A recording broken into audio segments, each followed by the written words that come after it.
Hello, and welcome to the playground. I hope you're doing well. I'm doing pretty well myself. I'm currently at the lake hanging out.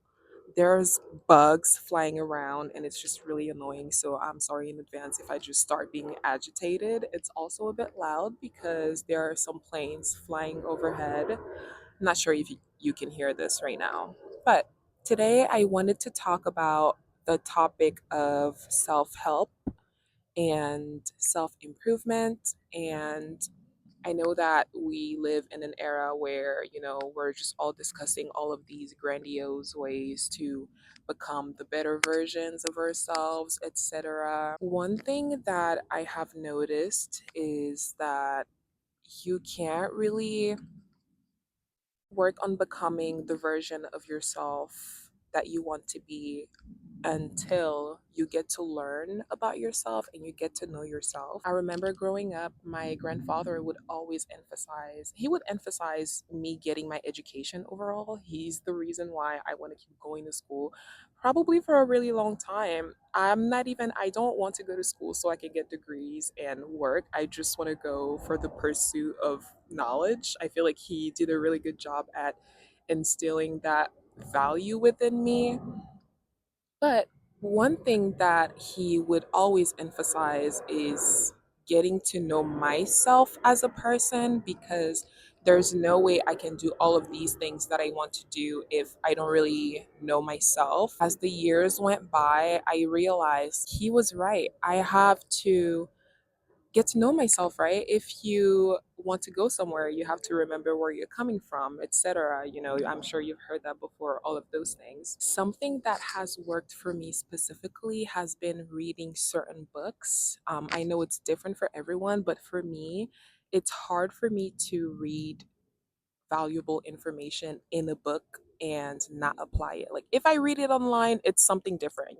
If I see it in a video, I might not pay attention to it. But if I read it in the book and take the time to go through the entire book, at the end, I'm like, okay, I have to do something about this. I have to actually apply the knowledge that I have just learned. I read this book called The Body Keeps the Score. I'm not sure you've heard of it because I know there are like so many books that people recommend on social media these days, but that was the book that resonated the most with me, and I was really curious about that book. So that's something that definitely need to remember. If you see something that catches your attention, it's probably because it could be helpful to you, because there's so much materials out there that you can explore, but sometimes you might see something, you might see a title and it might not resonate with you, but sometimes you might see something and it might resonate with you right away. And I read this book called The Body Keeps the Score, and it has fundamentally changed who I am as a person. That is because in the book, there's an ant.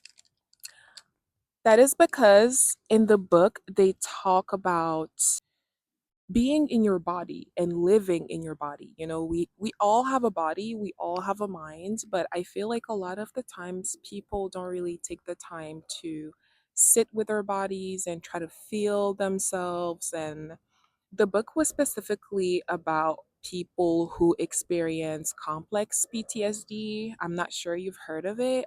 You can look it up. CPTSD is something that I personally believe that I experience. I have not been diagnosed with anything, but with time, I have gotten to see, like, okay, all of these I definitely resonate with, and this is probably what I'm dealing with. So let me keep reading this book and see what they're talking about. And so much emotion and trauma gets stored in your body over such extended period of times, and after a while it's really hard to release all of these things. It might cause just like certain blocks, certain psychological blocks, which is really odd because you wouldn't think that your body would be keeping score of all of those things that happen. But yeah, they are all tense and stored in your body.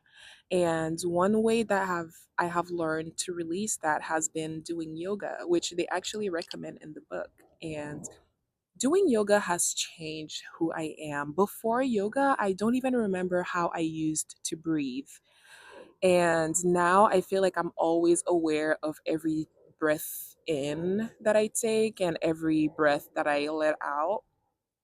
And it has changed how I view the world. It has changed how I interact with myself, how I interact with time and everyone and everything around me. A lot of people live with a lot of fear and a lot of shame stored in their bodies, especially women. Actually, I found out in this book that women are more likely than both genders to get autoimmune disease. Most women are raised to be people pleasers or raised to serve others around them and not really focus on their own needs or speak their own minds. And through the years, it just turns into all kinds of autoimmune diseases that nobody knows how to treat. Personally, I remember growing up with a lot of shame that was unaddressed, not acknowledged until my 20s. That book has taught me how to be more compassionate and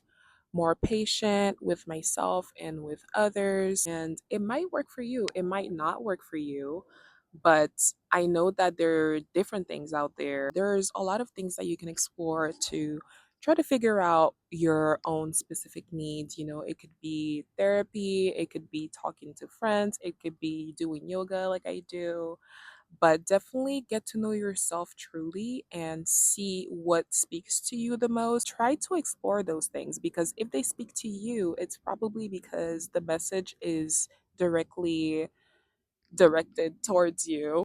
Getting to know myself has probably been some of the most fun I've had. And it's also really interesting because a lot of the times we do know who we are truly, but there are a lot of things that we ignore. There are a lot of things that, we still borrow from other people, but we know it's not really who we are. Doing that can definitely make things more complicated in the long term because you need to come home, you need to return to your true self because this is how you flourish the most. This is how you're going to see the most beautiful results in your life. And I also know that self help and self improvement can be really toxic sometimes because who we are today is probably someone who we wanted to be, some few years ago. So it's also really important to see how far you've come and actually soak in and savor who you've become. Everybody has a different path, everybody has their own needs, and it's important that we focus on our own. So, yeah, very important to learn how to live in one's own body and nourish one's own body. And yeah, that's basically it. I don't have any more thoughts. I'm just gonna keep hanging out at the lake for a little bit. Thanks for hanging out with me. I'm going to show you my view in a little, but I hope you have a lovely rest of your week, and I will see you next time for the next video. Bye.